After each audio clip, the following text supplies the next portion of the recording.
Our latest mission over northern France was a great success for the German Air Force in more than one aspect. Reports have come in highlighting Gerhard Franzl Zimmermann's heroic deed, managing to outwit the British pilot William Hague, known as Mick. Franzl used himself as bait and lured Mick into a trap where the German pilots were able to dive on Mick's squadron. Franzl proceeded to outmaneuver the British aircrafts with a single burst sent Mick spiraling from the skies of northern France. William Mick Hague was a feared pilot with many German lives on his conscience.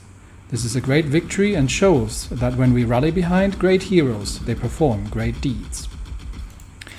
We are getting to the point that we have a more than 2-to-1 superiority in fighters over northern France. Operation Paula has been an overall success. Von Richthofen, within just a few months, has managed to focus all of the Air Force over northern France. And that means we should be able to launch the attack, especially given that the British were still planning to do a naval invasion of Ireland, but the Irish have reinforced. So hopefully, even if they start an invasion, it's not going to be that easy. Anyway, we have a couple of theaters to worry about. More specifically, the Indonesian scenario needs to be completed because the Empire of Japan is going to be coming, and they're going to come for us, and that means a war between Germany, East Asia, and the Kingdom of Siam, and it also means we're going to have to improve the available troops. Right now, it's a bit of a wild mixture of 3 assault divisions and a bunch of colonial divisions. So, the 12th Army under Paulus is going to be fighting here, but will need reinforcements. Anyway, where were we? Yes, so that's ongoing, and we have the Denmark situation and Scandinavia as well. Although the troops in Scandinavia still need to actually get into position for everything to happen. So let's deal with Denmark first, where we are holding in Kolding, and we are launching the assault in Aarhus. And I think that looks terrifyingly bad. Oh, that's the naval penalty. So sending the tanks over, tanks over water is not a great thing to do. Yes, the naval penalty for tanks is terrifyingly bad. So we're trying to land the tanks, but we're not really getting anywhere. However, we have a fair amount of air force in the region, so we should be able to get through there regardless. And we are still defending in Kolding, but I might actually, given how bad that is, just drop the tanks out of this and let the regular troops take this over. So let's get the single cavalry unit and the motorized troops, and the tanks can support from the rear. And this is mildly better, not massively so, but mildly better. We're definitely going to need some divisions that can take care of naval landings, of crossing of fjords and rivers and these kind of things. I have plans. Anyway, a naval battle ongoing. I think there is a no, these are just submarines. What have we got? So naval combat. These are just submarines being chasing after our convoys. We've got submarine combat in the North Sea. No, actually, we have a. We're chasing away submarines. It's just that Marshall has been bringing cruisers along as well. And in the Mid-Atlantic Gap, there is a British task force that's quite active in chasing our submarines away. 11 cruisers, so that seems to be the majority of their cruiser force. So they're in the Atlantic Gap at the moment, which is kind of out of range of our strike forces. So there's not an awful lot we can do about that. And we are hunting French convoys in the Labrador Sea. I wonder what they were doing in the north here. Interesting question. Anyway, back to the battle in Denmark, where we are defending. We're just going to defend in Aalborg in the north, and we are trying to get across Here, the troops in Odense here are too strong. We're waiting to see if we can manage to push the Danish defenders out here, despite the fact that landing on or crossing the marshland and the fjords is actually turns out to be a relatively harsh undertaking. Let's have a quick look at the naval battle results and see if there's anything interesting. These were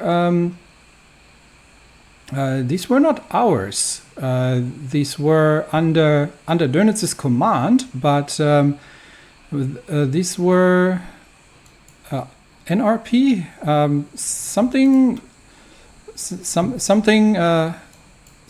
from South America, I would almost assume. And they have taken on the British cruiser group here.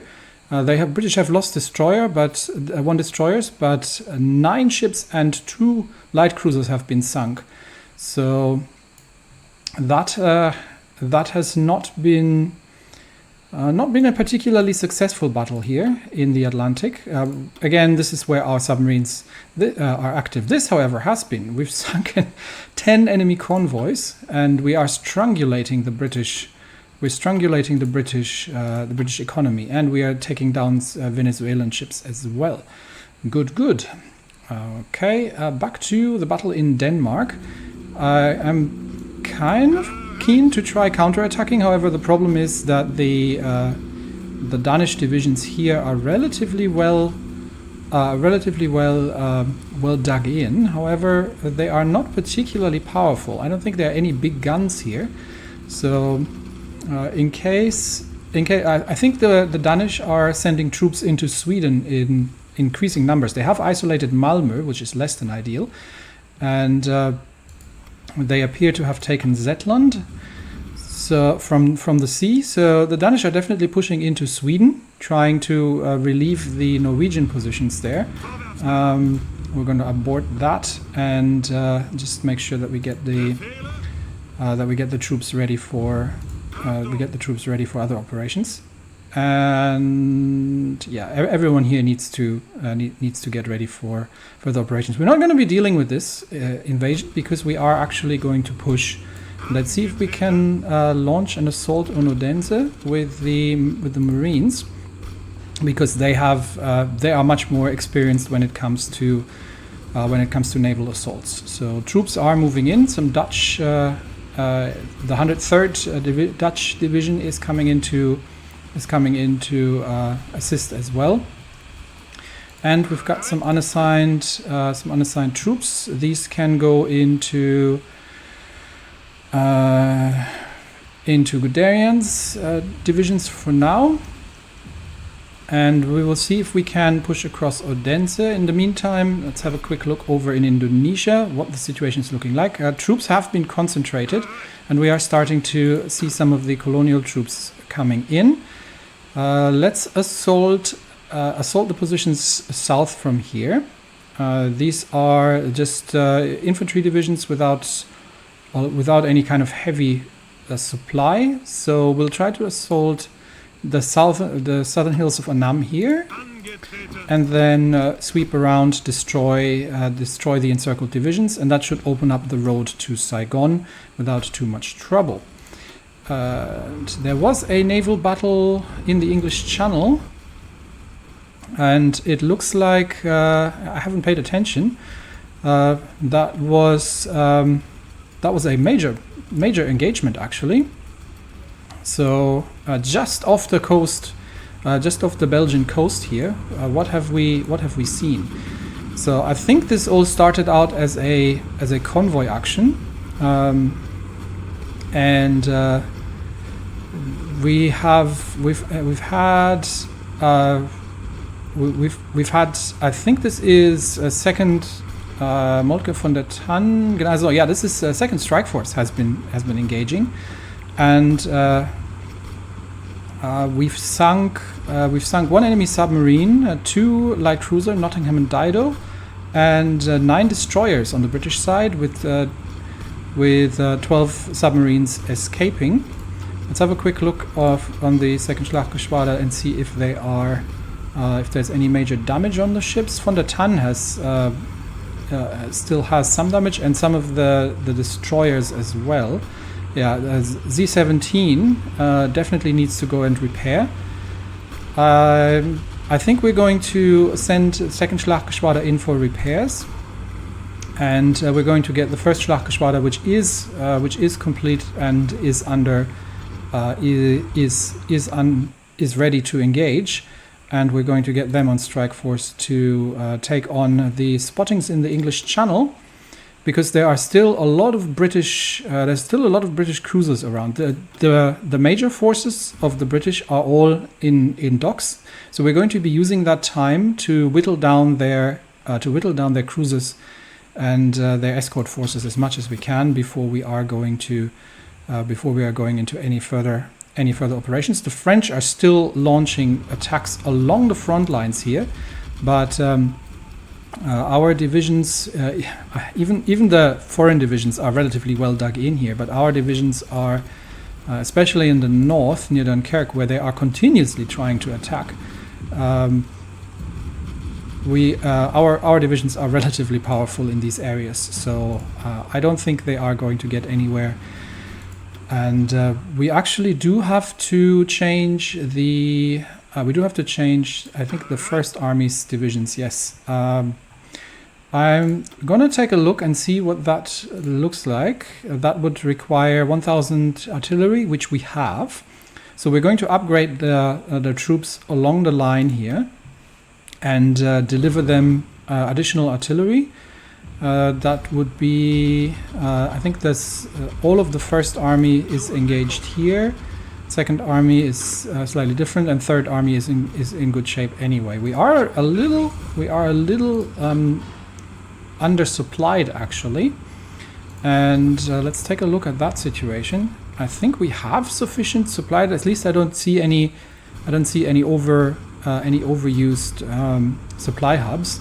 I think it's just the sheer concentration of manpower that is causing us slight supply problems along the lines here, but I don't think we're going to need to invest in the railway network too much anyway. So second Schlachtgeschwader is going in.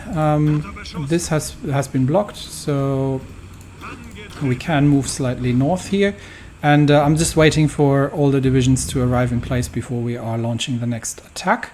There is a naval battle ongoing, and our escort groups are doing their job. They have sunk two I think, British submarines, the Sterlet and the Clyde, while defending friendly convoys in the area. So well done. We'll just have to keep an eye on potential naval engagements that are interesting to follow. But the submarine groups are doing a lot of work. All right, let's get back to the battle on land, where we are still trying to push across into the exhausted Danish defenders north of Odense, and we've got the Marines pushing in the south, trying to cross the fjord and binding the rest of the defense. So hopefully we can make our way through. But one thing's been sort of abundantly clear, and that is we need specialized marine assault troops, and that is something that will come in sooner rather than later. Poland wishes to join the war. I'm going to decline for now, because Poland is sort of my backup here. We are relying a bit on the Air Force, and I think I'm going to, at this point, redirect all, because they're not actually attacking in the north, all tactical bombers to the south. And that means we have 600 bombers over Denmark against 45 biplanes. So they are actually managing to shoot some of our bombers down, but I might be able to redirect. How is it looking here? We've got 79. That's not an awful lot anymore. And 182. Okay, they have started engaging the Rhineland again. So we're going to need to redirect the heavy fighters over the Rhineland. Zerstörergeschwader and Nachtjagdgeschwader. Let's take these three. and they will be once again taking on enemy flights over the Rhineland. That should be sufficient. And that leaves us with one. I'm wondering if I have a heavy fighter wing that we can redirect north. I think we don't need 3 here. I might take one of these. And do they have range? Yes, they have range. I'm just going to have to find it where it is in the list. This is a rather long list at this point. There it is. So we're going to get the Nachtjagdgeschwader to force aerial superiority over Denmark and take on escort missions for the planes coming in from the north. It's the advantage of the heavies. They have the range. Okay, with that hopefully we can manage to break these defensive lines of the Danes here. The Livgarden, I think something like a guard division of some sort has already been pushed out, and the Marines are launching further assaults along the lines here, and hopefully the bombing can be enough. Yes, the Danes are down to one exhausted, the 17th Infantry Division, one exhausted division here. They are sending them back, but naval battle in the English Channel, anything interesting? The British might be sending reinforcements, so that's something to keep an eye on. We are engaging. What are we engaging here? Two British destroyers. They are in combat with some of the escort group actually. And while that's going on, report on a disappearance. Today, German newspapers have reported on the disappearance of a former member of one of the state parliaments, aligned with the reformist parties. After 1936, this politician moved to opposition against the government, demanding an end to the Enabling Act and calling for a new election which would form a government responsible to the Reichstag. I think we've had this before. Some will call conspiracy, but are too afraid to show themselves and say that in public. Yes, and +1 stability and 1 party popularity. Okay, so this keeps happening. We keep disappearing the enemy politicians from time to time. The reason I'm looking at this naval battle is because it has that one, because it has the potential to bring in some of the heavier forces of the British French. And then we could be seeing the first Schlachtgeschwader in action here. So let's see how that plays out, and if they are going to join. But before we do that, we have the Mitteleuropa Commission Summit. So I think there's no competition. So we will enact arms exports, which gives us -5% production cost for tanks, artillery, and infantry equipment, which is good. And the anti-sedition laws are done. So we must once again impose siege law and begin a crackdown on the fifth column residing in our country, the syndicalists and radical socialists who will surely sabotage the war effort to aid Paris's victory. They will receive prison and, in extreme cases, the bullet. Yes, we will have them shot. So let's have a quick look on. I think that was one that was also accelerating the lack of preparedness, but that has unlocked a couple of decisions. So we can spend. Oh, that is interesting. So I was going to save up the 100 political power to use for, where was it? To use that for. There was is it solidify control? No. There was something to use the, here, the domestic film industry, 10% base war support. However, we could also get 5 of these going, which is going to give me also 10 war support, but also reduces the, even more down here. Also reduces the popularity of the radicals. So I think we're going to do that instead. So pacifist social democrats for advocating our government policy on on the verge of sedition and suspected contacts with spies of foreign powers, recommended by order of the chief of the Preußische Geheimpolizei, the Prussian secret police. 3% Boss-based war support when it's done. We're going to infiltrate the Social Democratic Party to prevent the development of anti-patriotic agitation and locate the distribution links of seditious material among opposition parties of suspected ideological leaning. Approved by order of the chief of the Preußische Geheimpolizei. So that's number 2. We will hunt Erich Mielke for 3 counts of murder, several counts of organized robbery, battery, and attempted murder as a member of the underground socialist terrorist circles, for conspiracy to assassinate high officials of the German Empire, for being a threat to public security, for known contacts with the security services of the Federation of the Communes of France, death sentence in absentia recommended. Yes, he will be hunted down and shot. We are clearing out. We're clearing out all the organizations that are opposed. Now, obviously, the Preußische Geheimpolizei has ways to make these things happen, and is most certainly not cautious or gentle about them.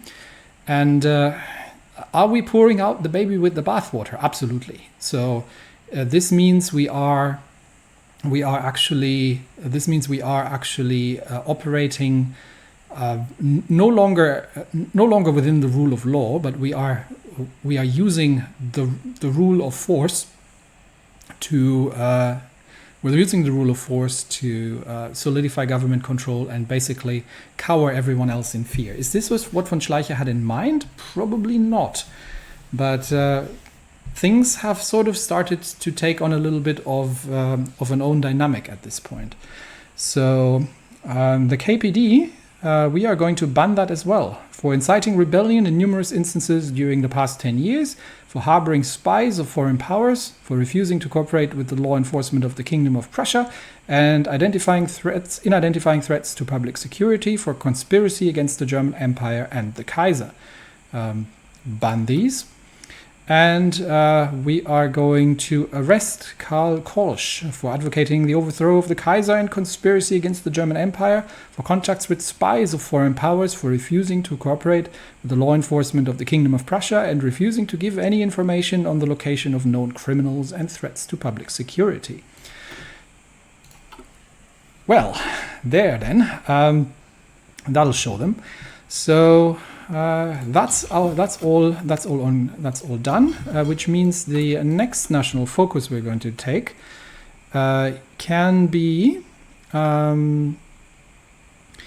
that's actually interesting, that we can dissolve the socialist organizations. I think that is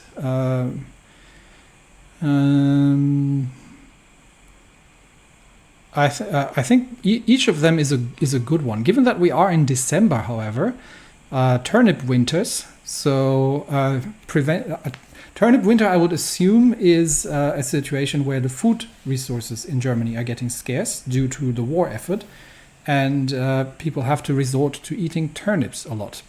So we will make we will have some food reserves, although at this point it's too late for that. So maybe we'll just dissolve the socialist organizations. We do that afterwards. So that's for next year.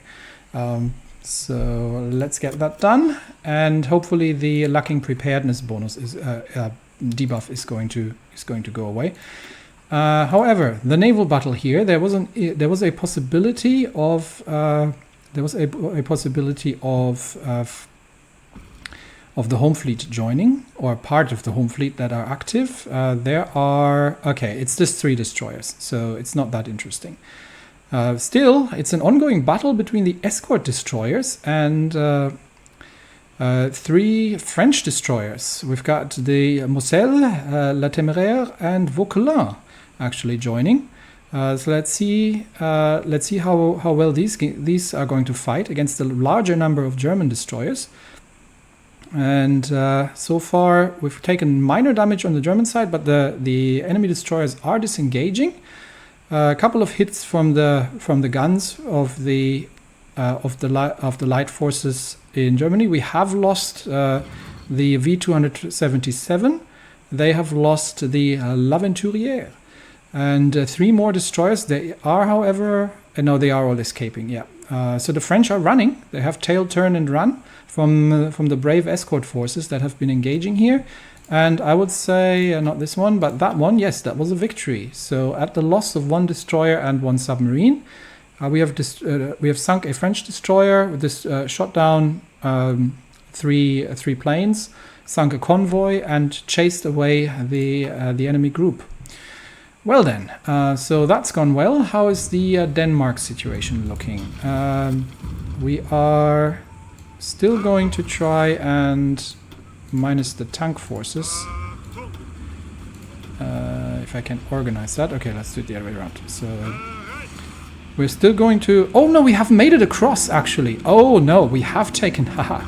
So while the Marines have been holding down Danish reinforcement near Odense, the forces in the north have broken through. So the tank divisions of Operation Luchs can immediately take point and open up a northern flank against the troops in Odense. Denmark, in desperation, declares war on Poland, and they have expanded into Sweden a fair bit. But I think in this situation, Denmark is not really going to make much of an impact. We're going to get the rest of the troops to follow along and clear out. Actually, we get the rest of the troops to clear out the southern islands, and we get the tank divisions to move on towards Copenhagen. And I think once Copenhagen falls, that situation is going to resolve itself. On the Eastern Front, the situation has gotten significantly worse. The Russians, very familiar with fighting in winter, have broken the Ostwall in several places, and the constant attacks of the constant desperate counterattacks of Ukrainians means that any kind of defensive operation completely relies on German troops. We are having to fall back from the forward lines, and we are going to try and set up a new defensive line in the south of Hummel here. We are still holding the northern flank of the front relatively well, and given the commitment as well as the introduction of Russian tanks in the north, we are abandoning the attempts at counterattacks in the northern duchies and preparing the Riga defensive line as a fallback. In the south, mostly the lines are holding. However, there is a potential for enemy breakthroughs in the thinner ends of the lines in the south here. So I'm actually thinking of shortening. This shouldn't be 4th Army anymore, should it be? These should be. Oh no, this is 4th Army under von Leeb, and we've got the. That is a little overstretching actually, because I think we have the 9th Army under von Manstein as well taking care of things here. So von Leeb's troops should all be just moving towards the northern flank of things. However, I'm thinking that now that we're shortening the flank in the north and we are sending the Lithuanians to assist with holding Cherniv, I might actually extend von Leeb's troops further south and get von Manstein to retreat slightly and reinforce the eastern sector, lest that we have to fall back. We have a prepared fallback line near Kiev, so if the Ostwall falls, then we should be able to get out of this. Sevastopol has been isolated, and we are holding the crossing from Crimea. So all in all, that situation is tense, and we have made actually some incursions, but Russian troops have broken through in Georgia. We don't really have any troops in the area to do anything about that, however. So I think we'll leave that sector. Again, this should be handled by the Ottomans, who are busy in Greece, together with the Bulgarians. But let's take a look at Indonesia. We have broken through, but we're barely holding on the counter here. and we are immediately going to commit the newly landed troops to pinning this division here. And Schutztruppe, the 144th Schutztruppendivision has joined.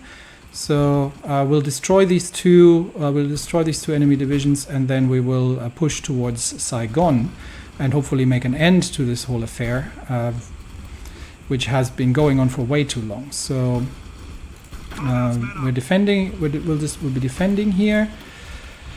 And have they broken through anywhere in the north? No, because the war with Japan should be coming. It seems that the Japanese may have abandoned the attempt at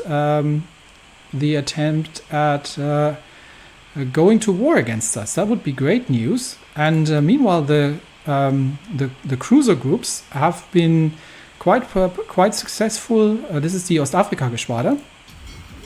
They're quite successful in sinking enemy convoys by the looks of it. So we've got one success. We've caught some Danish convoys here, and the first results in the Indian Ocean and Arabian Sea regions. In terms of naval battles, I think there was one result somewhere here we could take a look at. That's where it is. We've lost 4, I think, Dutch convoys to enemy submarines, but and a potential attempt by the British to once again move troops across the English Channel and relieve the stalemate at the French border. However, I don't really see that happening just yet, but we have an absolute clash of fleets in the Channel, so I almost missed that.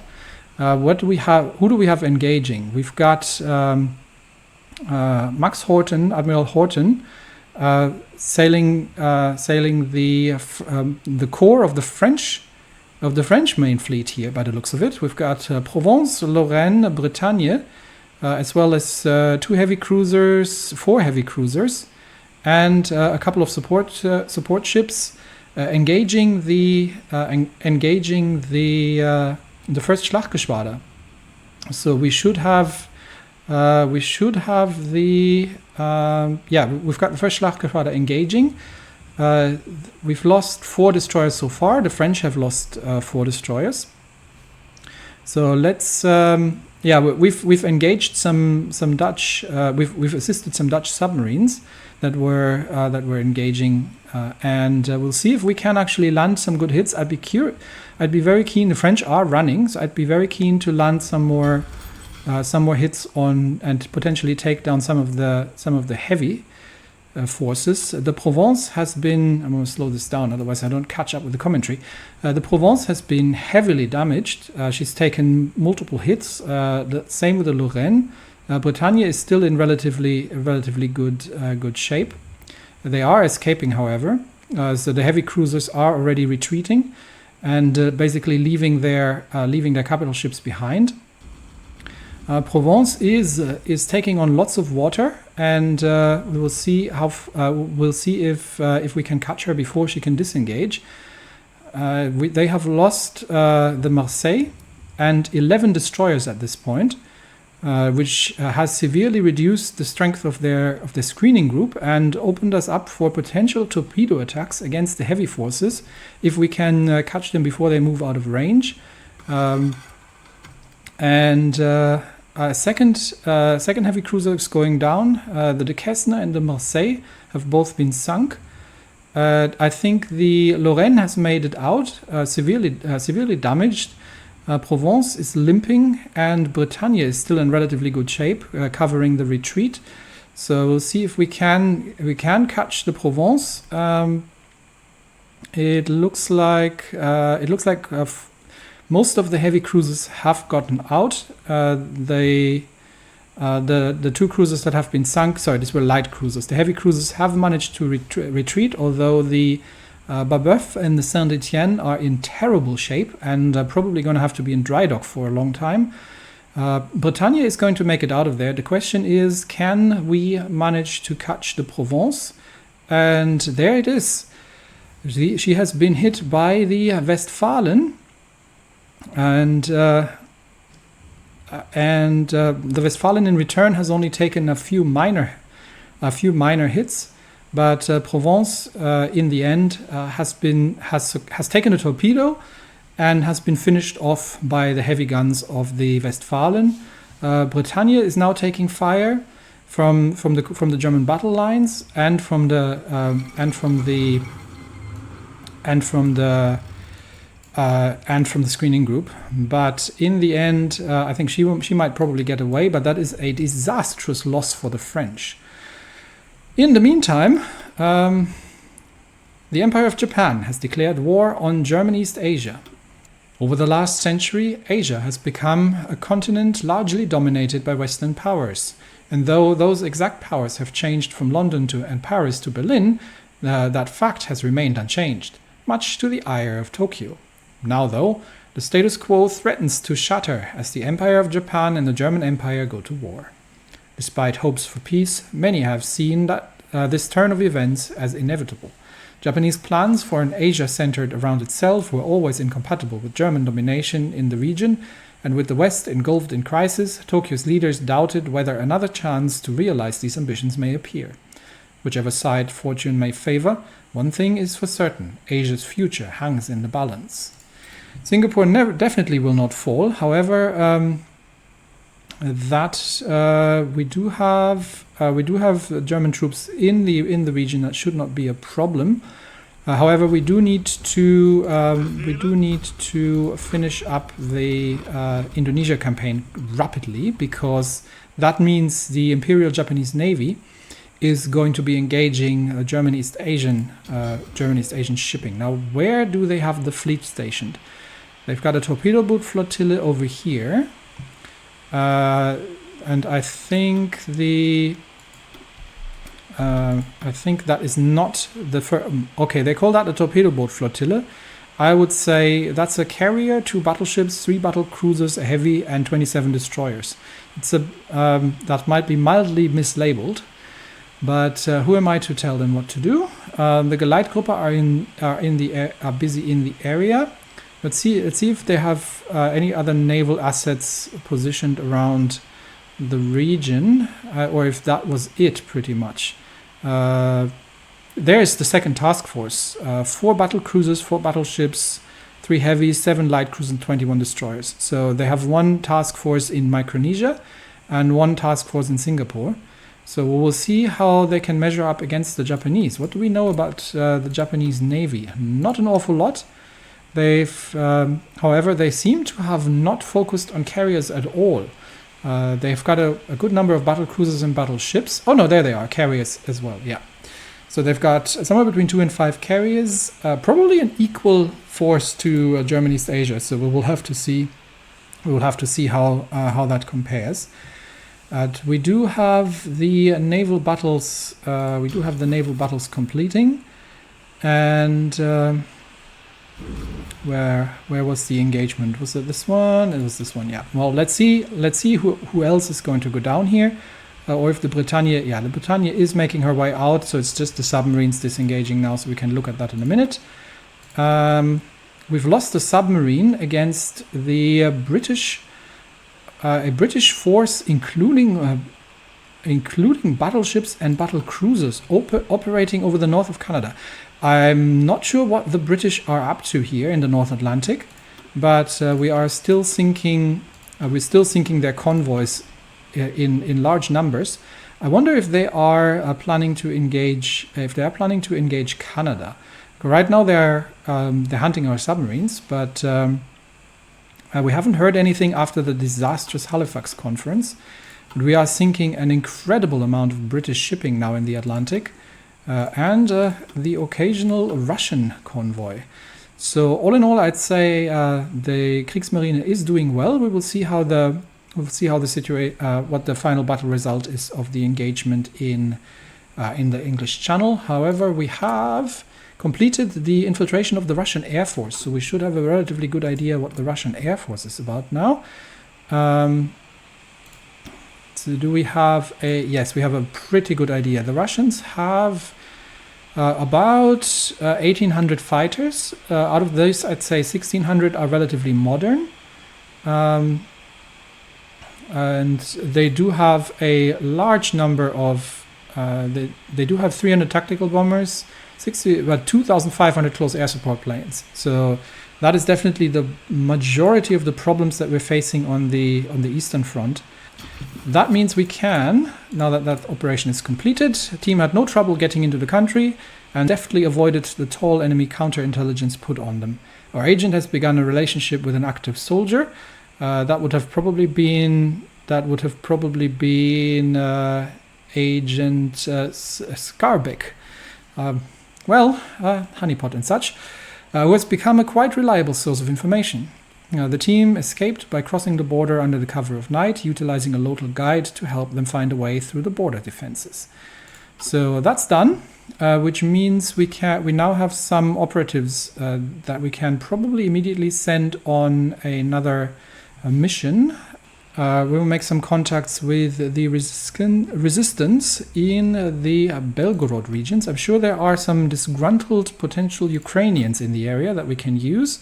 And we will be sending agents Scarbeck and Kurt Weiss. So Kurt Weiss and our Polish operative. And they can make some resistance contacts in the region and see if we can cause some havoc behind the lines. We are going to need a transport plane and support equipment. They will be dropped into the area via parachute, and they'll distribute radios to resistance members and teach them basic protocols, and then escape crossing the border at night, which should not be a huge problem. Okay, so making some resistance contacts in the east gives our agents something to do, and we have free dockyards. So what do we need more of? Destroyers, honestly. Do we have the 19? No, we don't have the 1940 destroyer hull. That's something we need to do. So that's probably going to be the next research. For now, we're producing some more convoys, but for now, I think the fleet destroyers have taken some losses. So let's get another line of the Zerstörer 1934A1. Can we actually? Yes, we can upgrade. Let's upgrade everything and latest traits. I forgot. Okay. Yes, this is still the older version. Okay. What are we actually upgrading here? The AA is getting upgraded. I think we're almost at active sonar. It's fine. These are not fleet escorts. So we upgrade latest traits, which increases the max speed, and that is the A2 variant of the Zerstörer 1934. Save that, and these are actual fleet escorts. So they'll use the same tag. It's fine. Save that, and we're going to get a production line of these going using Blom and Voss, I think. No, Blom and Voss was for the other one. The Germania Werft is what we'll be using. I think that's what we used for the Zerstörer 1934, and these will be automatically joining the second Kreuzergeschwader, the second Schlachtgeschwader. There we go. Okay, so not going to the reserve, otherwise they would be drafted into convoy escort duty. We are being pushed out. We have retreated towards the Riga line. I'm redeploying the Lithuanians, and we're falling back. We're falling back here to new defensive lines, trying to hold the position, but the Ostwall is definitely breached in the central sector here. How are we doing in Denmark? We are still trying to break through Odense, interestingly enough.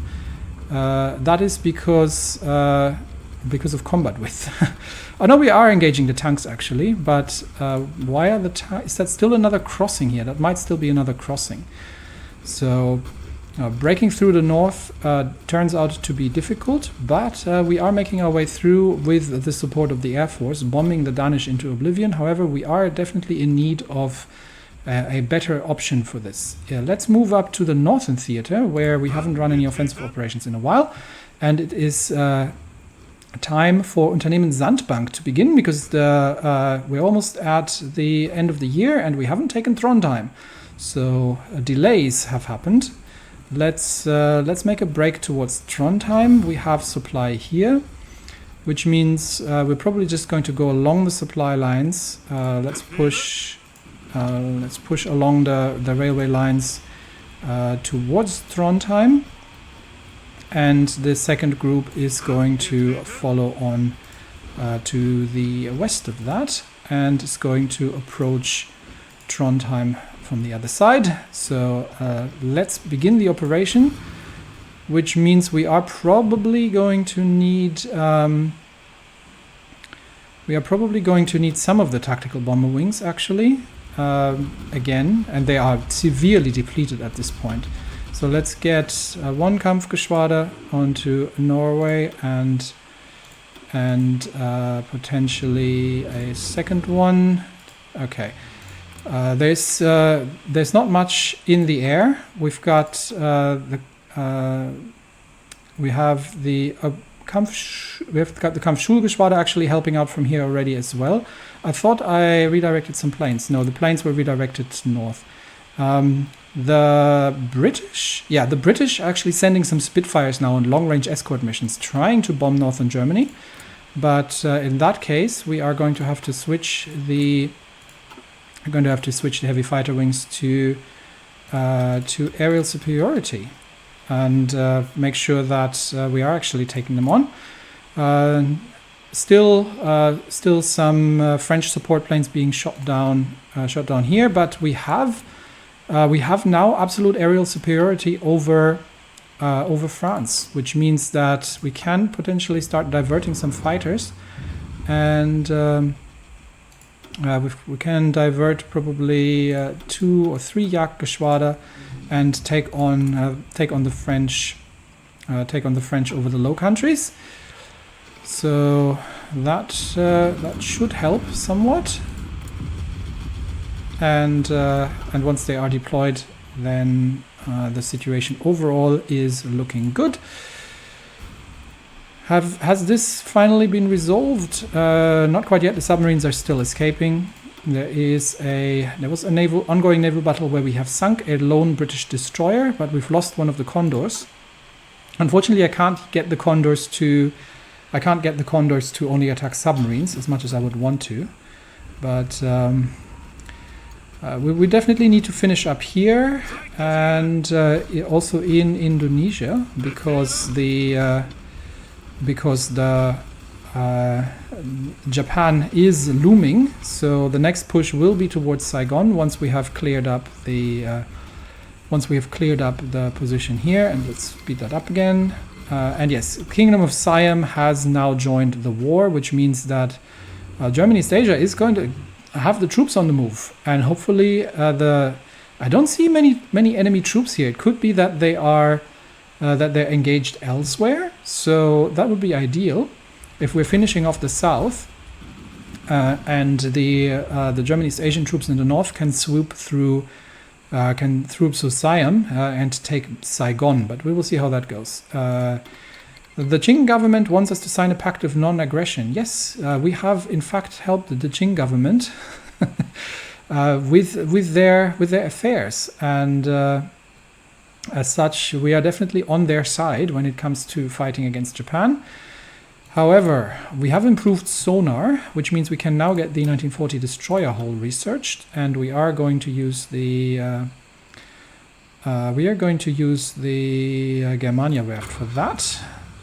And we can redesign the where did the old that wasn't supposed to be outdated. I think that was the one we were using for convoy escorts, wasn't it? Yes. So in fact, these are actually a little bit expensive. The production cost of 1,000. Let's see what it would look like if we were to build a very basic escort ship under Blom und Voss. Engines 1, light battery 2, and they need the S-Gerät, which has an improved active noise emitter, so it's an active sonar rather than the Gruppenhorchgerät, which is a hydrophone. They can have a fire control system isn't really going to help them, so we're just trying to reduce cost here. And that would be almost half the cost of the V170s. So we are we can build these as very oh no, we need anti-submarine warfare depth charges. Yes, we can get them more depth charges in return. So that's still cheaper than the V170s. Although at this stage we might actually just take the V170A1, replace the torpedoes with depth charges, and just remove the torpedo launcher all in all. Upgrade the sonar to the S-Gerät, and then I think we have a capable, and upgrade the ship. We have the V170 class A2 as an escort ship, and I think it's cheaper. It's a little bit cheaper, and we can use these instead. And that means we can change the production lines around here. So that one. Okay, we'll actually let them complete. So let these complete, and let this one complete. And then we are going to schedule one more line of the Zerstörer.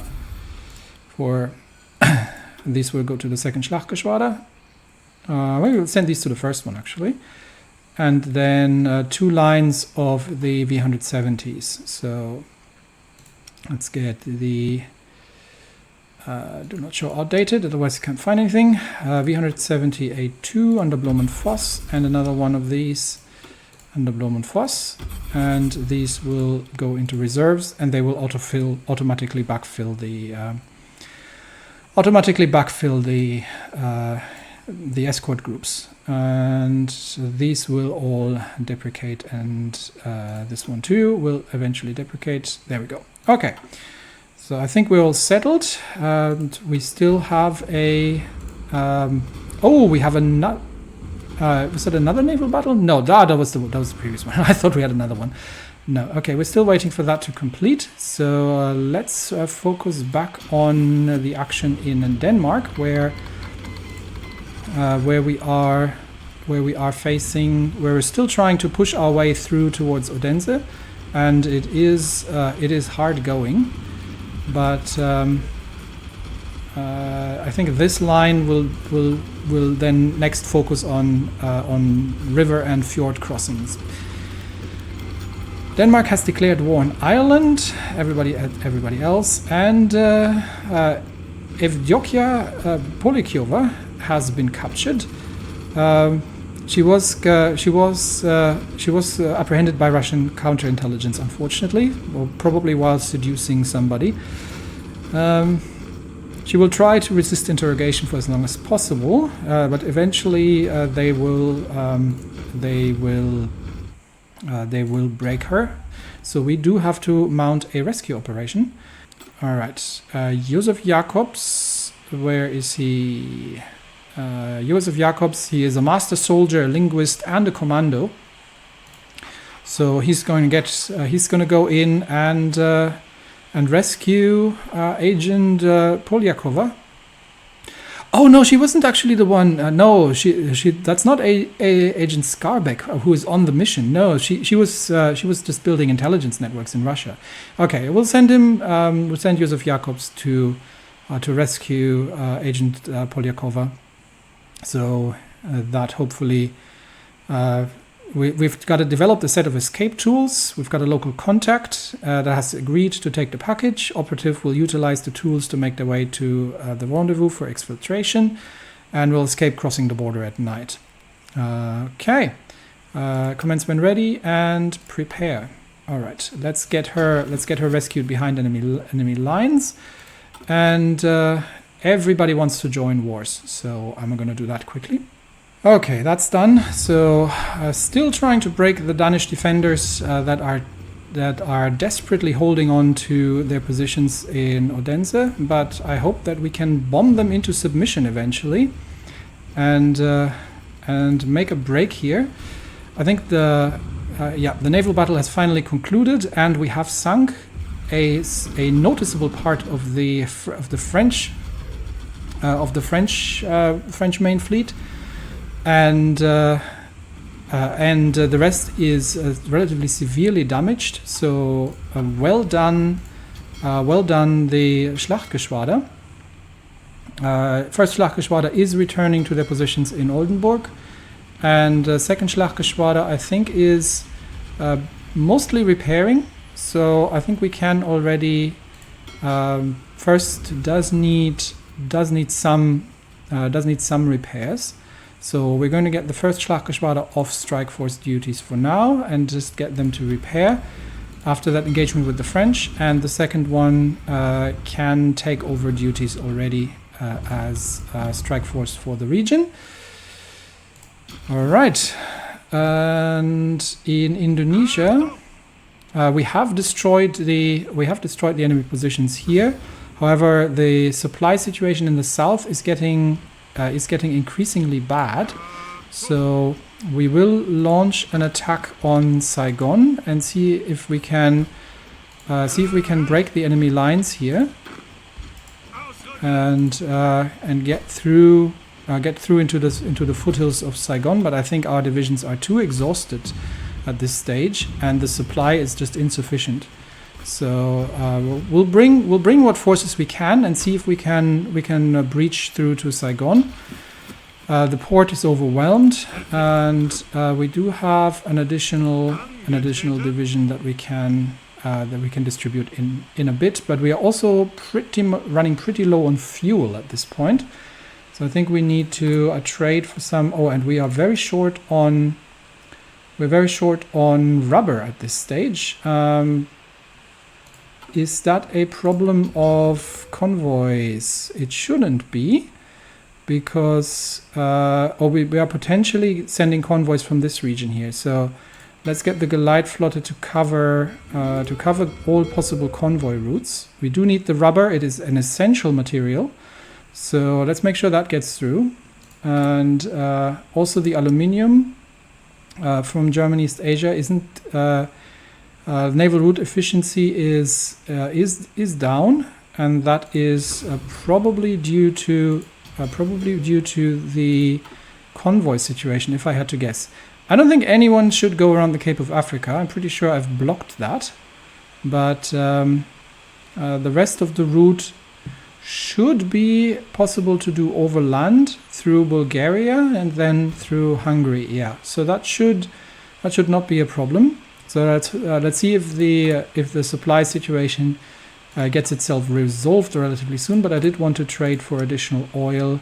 The Netherlands, I don't have any more oil, so I think we are. They're going to need that themselves. We are going to get more oil out of Azerbaijan, like that. There we go. And there we have it. More convoys sunk. The Atlantic Gap is still very much active. We've lost 8 convoys near Ireland. Unfortunately, there's no easy way to prevent the convoys. Let's see if we can just block the areas off like that and see if the actual navy is still going to engage. We're definitely short on convoy escorts as usual. How's the assault going in Norway? We are pushing our way through here and towards Trondheim with air support, and hopefully the Danish defenders here can at some point be broken, or they have reinforced that significantly. But we keep pushing the exhausted Danish troops out of the area. However, we are now running relatively low on supply, given the long given the long lines and the sheer amount of troops that's in the positions. The Russians haven't really managed to break through just yet, but it's only a matter of time. Riga is going to be defended. We have the 15th Army coming in with the assault divisions, and hopefully we can hold the southern line a little bit better. But Saigon is going to be a major concern at this point, to see if we can manage to break these positions here. Hopefully, despite the fact that the troops are very, very much out of supply, which is making it extremely hard for them to break the enemy position. And I think even if we can make it to just the gates of Saigon, these troops are going to be too exhausted to make much happen. We might have to. Can we run a northern approach potentially? Not sure about that. Can we improve the port situation? Let's see. Can we improve the naval base? I don't think we can. The naval base, I think, might also be damaged. Oh no, we can actually. Okay, let's stop the attack for now. I think we're not getting through there. We are going to prioritize improving the naval base at Annam, and that should improve the overall supply situation coming in from the north. We're also going to build an improved railroad connection. Where does supply come from here? Where's the capital? I'm not sure actually. Is it in Hanoi? Unclear. We'll improve the railway connections. Unfortunately, I can't directly do this from here, but we'll improve the railway connections northwards. Let's just generally improve the railways in the area. Let's get that up to 4 here as well. It should be up in the north, and we're going to get that improved as well. So build up the port facilities, improve the supply situation, build up the railways. This will have to take priority over everything else. So we'll do that first. And there we go. That gives the industry something to do. And then we will launch the assault once the situation has improved there. German troops are making advances in near Singapore, and have crossed the border into Siam. The Battle of Denmark has kind of ground to a halt due to a furious Danish defense near Odense and furious Danish losses as well. So we're taking a quick look. Last thing we do in this episode. We'll see what the Danes have gotten themselves into. There we go. Actually, the losses are not as terrible as I thought they were going to be, but yeah, they're relatively low actually, considering that they are on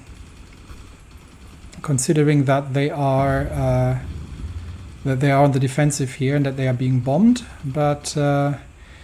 We will break this eventually, and yes, we definitely need troops that are more equipped to do so.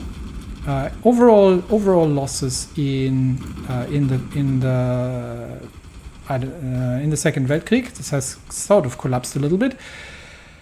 We have inflicted 345,000 losses on the French. The Mexicans have lost 100,000 troops, mostly in the Atlantic. And the British already 131,000 for German losses of 60,000. So I think all in all, we have done well so far, and the war is nowhere near over. But the attack on France can begin next year once the ground is no longer frozen, and we can. Once we clear out France and Scandinavia, then we will pivot east, and we do have to reinforce potentially our Asian positions here to to ensure that German East Asia is not going to lose against Japan, because I am just keeping a little eye and see if we can spot the Japanese fleet in the area. Not yet, but the Hochseeflotte definitely cannot engage in naval combat in the Pacific just yet. We will see. The cruisers are sinking a lot of enemy shipping, which is good news. So they're trading with India quite vigorously, and that means losses all around losses for the syndicalists, and the war continues.